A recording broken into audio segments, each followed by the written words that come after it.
More than money, primary education needs better administrative and managerial skills and, of course, a far stronger political will. It is sad that this most important area of nation building does not attract the best and the brightest administrators. Other departments are considered more glamorous. Primary education is often not the first choice of those who are assigned there. This must change. The most important thing that we can do to improve primary education is to ensure that the best administrators are applying their minds to improve the primary education system. I have some other thoughts that I would like to share with you on the subject. While governments have done a lot to improve teachers' salaries, they have neglected the task of improving their working and teaching environment. Teachers' views are often ignored or not even sought in education planning. The bureaucrats in the education department have an upper hand and often boss over teachers and principals. This is wrong. All those associated with the education should understand that a good teacher does not look for a good salary alone. He values even more a better working environment where he feels that he is valued and has a say in the running of his institution.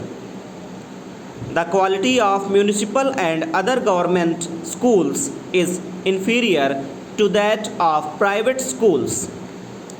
One reason, of course, is that richer parents pay for and then demand better service from private schools.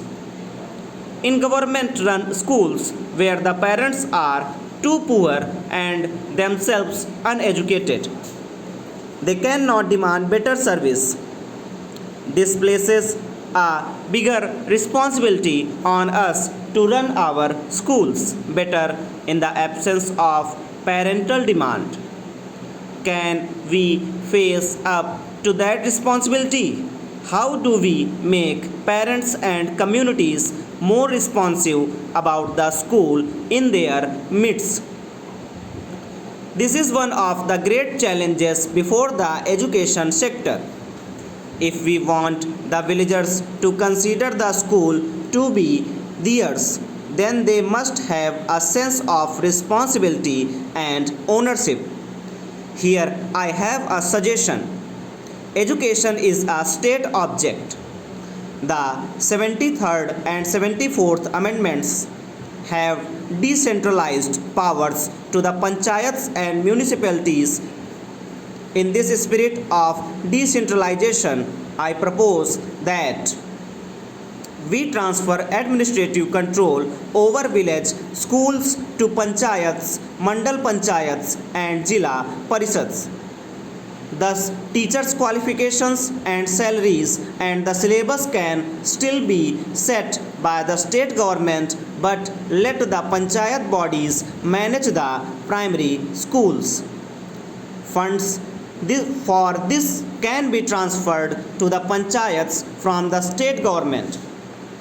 One of the reasons why developed countries have become so is their superior universities and technical institutions in their country. Stop.